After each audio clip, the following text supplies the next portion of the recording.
Hello friends, I'm Nikhil Kashyap, Director, Carrot Laws Academy. Today I'll be dealing with another topic in Indian Contract Act that is called discharge of contracts. जब हम contract act को देखते हैं तो contract act की शुरुआत होती है जनरल प्रोविजन से। जनरल प्रोविजन सेक्शन 1 से लेकर 75 के अंदर डील करे गए। ये जनरल प्रोविजंस दो हिस्सों में डिवाइड हो जाते हैं, दो पार्ट्स में डिवाइड कर दिए जाते हैं। पहला हिस्सा that is called formation of contracts और दूसरा हिस्सा that is called discharge of contract. Formation of contract deal करा गया सेक्शन 1 से लेकर 30 के बीच में और डिस्चार्ज ऑफ कॉन्ट्रैक्ट्स डील करे गए सेक्शन 31 से लेकर 75 के बीच में। When we talk about the word discharge, तो सबसे पहले हमारे सामने एक क्वेश्चन खड़ा हो जाता है कि सर ये डिस्चार्ज का मीनिंग क्या है? What is the meaning of this word discharge? जब हम इस वर्ड का मीनिंग देखने की कोशिश करते हैं तो हम इसमें बहुत आसानी से इसका संधि विच्छेद कर दे तो हमारे को इसका मीनिंग निकल के आ जाता है। संधि विच्छेद मतलब पार्ट्स में डिवाइड कर दे। डिस्चार्ज दो वर्ड्स का जोड़ बना के बनाया जाता है। पहला वर्ड है डिस और दूसरा वर्ड है चार्ज।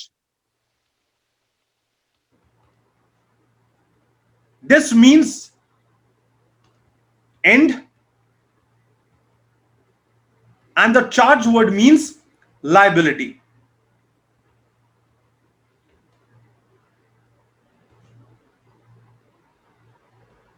सो अगर हमें डिस्चार्ज का मीनिंग निकालना है तो हम इन दोनों वर्ड्स को अगर हम जोड़ दें तो मीनिंग निकल के आ जाता है that is end of liability.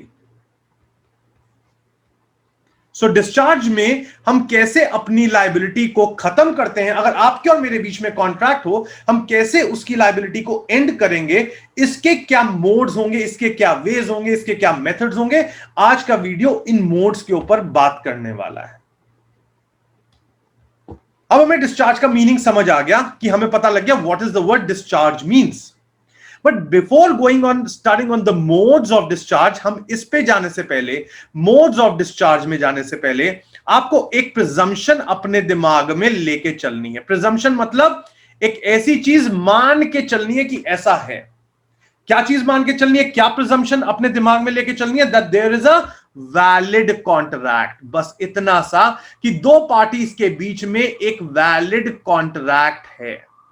इतना सा अगर हम मान लें तो हम मोड्स ऑफ डिस्चार्ज बहुत आसानी से समझ पाएंगे। मान के चलना है कि हां एक अग्रीमेंट बनाया गया है which is enforceable by law, it's a valid contract. बस इतना आप मान के चलेंगे। तो सबसे पहला मैं एक एग्जांपल आपसे आज एक डिस्कस करते हुए 5 मोड्स की डिस्कशन करूंगा। 5 मोड्स। पहला एक एग्जांपल अपने दिमाग में बजा लीजिए जो हम जनरली आम जनता करती रहती है, मैंने भी बहुत बार किया है। वो क्या कि एक मान लेते हैं एक एक्स पर्सन है और वो एक बर्गर लेने के लिए बर्गर किंग में गया है।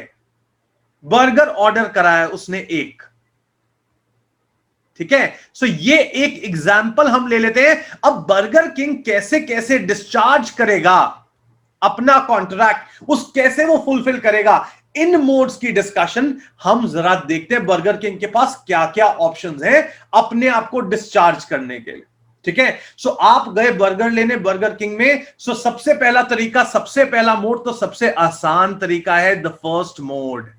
क्या करेगा बर्गर किंग वाला? आपको सीधा सीधा बर्गर दे देगा, दैट इज परफॉर्मेंस। परफॉर्म करना कॉन्ट्रैक्ट को। जैसे ही कोई इंसान अपनी लायबिलिटी पूरी कर देता है, जो भी ऑब्लिगेशंस कॉन्ट्रैक्ट में लिखी हैं वो पूरी कर देता है, उसको हम कहते हैं performance of the contract and that is the first mode of discharge. Performance deal करी गई है सेक्शन 37 से लेके सेक्शन 67 में इंडियन कॉन्ट्रैक्ट एक्ट। अच्छा, अब ये तो मोड हमें समझ आ गया कि हमें बर्गर मिल गया तो पहला मोड क्लियर हो गया। अगर अब ऐसा हो जाए, देखो ध्यान से सुनना, सोचने की बात है।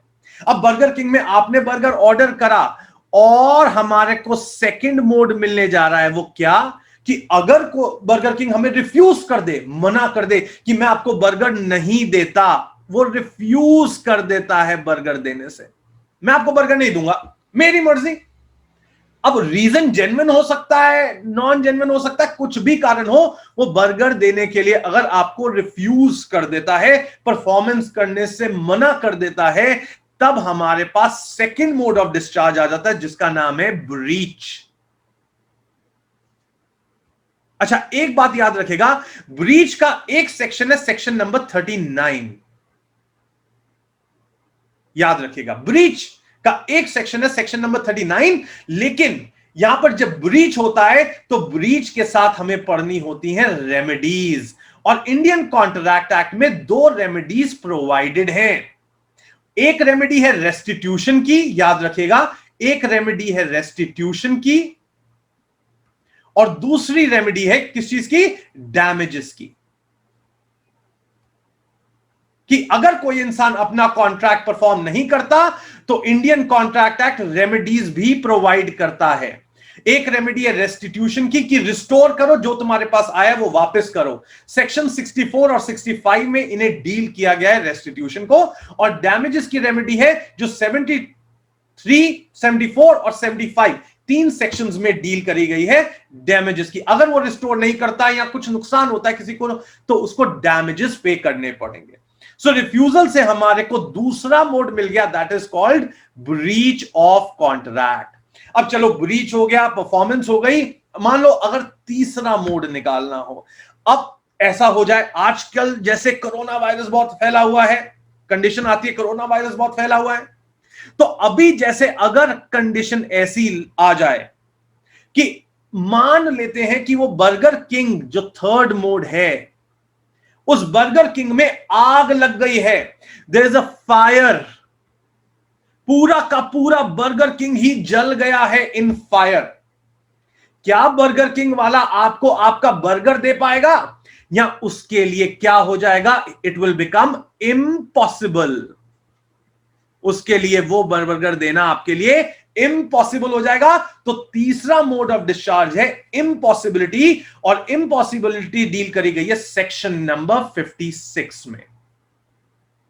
सेक्शन 56 बहुत इंपॉर्टेंट, इम्पॉसिबिलिटी, इसमें इनिशियल इम्पॉसिबिलिटी और सब्सिक्वेंट इम्पॉसिबिलिटी दोनों डील करी गई हैं, और कंपनसेशन की बात भी करी गई सेक्शन 56 में, कि जब कोई इंसान इम्पॉसिबिलिटी, मतलब जब पॉसिबल ही ना हो कॉन्ट्रैक्ट करना पूरा, तब उस केस में वो डिस्चार्ज हो जाता है।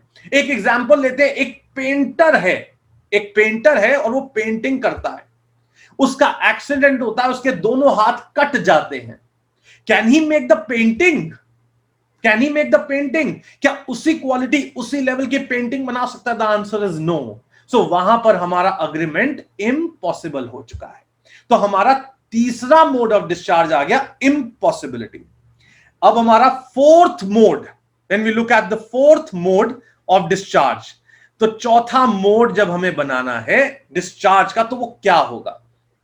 इम्पॉसिबिलिटी हो गई, ब्रीच हो गई, और परफॉर्मेंस हो गई।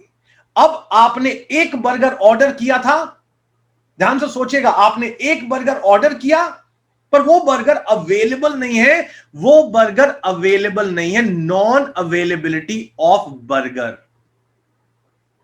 अब वो बर्गर अवेलेबल नहीं है। अगर नॉन अवेलेबिलिटी हो जाए तो आपने कहा ठीक है भैया, तुम्हारे पास वो बर्गर नहीं है, तुम एक काम करो, मुझे दूसरा बर्गर दे दो, you give me another different burger, कोई और बर्गर दे दो प्लीज, अनदर बर्गर दे दो, दूसरा दे दो। तुमने अपना सब्जेक्ट मैटर ही चेंज कर दिया। तो हमारे पास चौथा मोड क्या आ गया? आपने पूरा का पूरा अग्रीमेंट ही नया बना दिया, और इसीलिए हमारे को एक वर्ड मिल जाता है जिसे हम कहते हैं क्या? Novation. What we call it as novation. तो याद रखना, the fourth mode is novation. Novation का मतलब नया कॉन्ट्रैक्ट बनाना।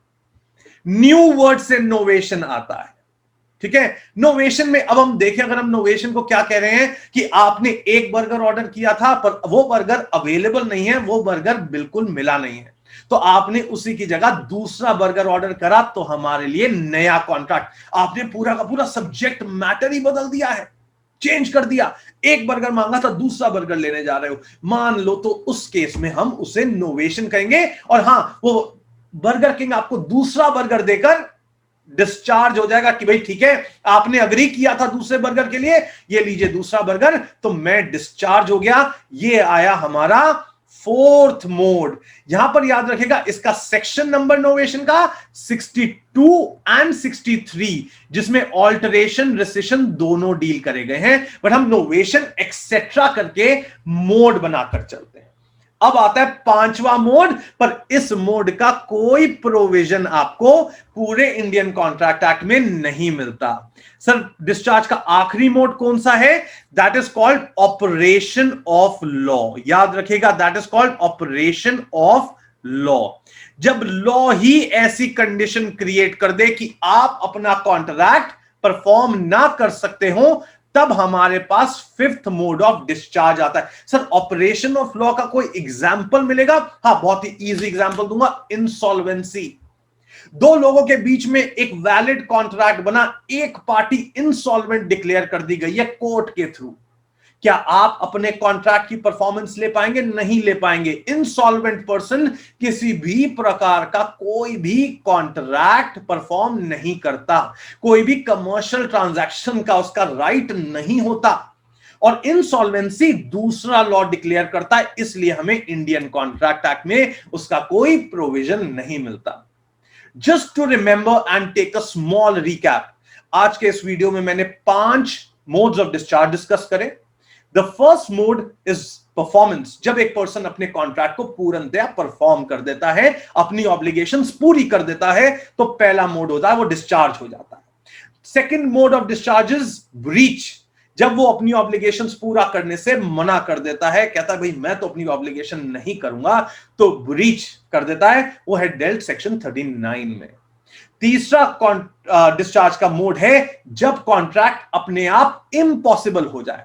हो सकता है इसमें पार्टीज की गलती हो सकता है ना हो सकता है इनिशियल इम्पॉसिबिलिटी हो सकता है कॉन्ट्रैक्ट बनने के बाद की इम्पॉसिबिलिटी हो। तो थर्ड मोड होगा डिस्चार्ज बाय इम्पॉसिबिलिटी, जब कॉन्ट्रैक्ट को पूरा नहीं किया जा सकता। फोर्थ मोड, जब नोवेशन, जब हम नया कॉन्ट्रैक्ट कर लें, पुराने कॉन्ट्रैक्ट के बेसिस के ऊपर नया कॉन्ट्रैक्ट रिप्लेस कर देते हैं, तो पुराना कॉन्ट्रैक्ट हमें परफॉर्म नहीं करना पड़ता। जैसे मैंने आपको एग्जांपल दिया कि आप एक बर्गर ऑर्डर किया था, वो अवेलेबल नहीं है, तो आपने उसकी जगह दूसरा बर्गर ऑर्डर कर दिया है, आपने सब्जेक्ट मैटर बदल दिया है, तो it becomes novation.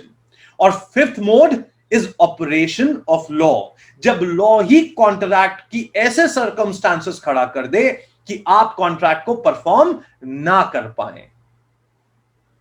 Thank you.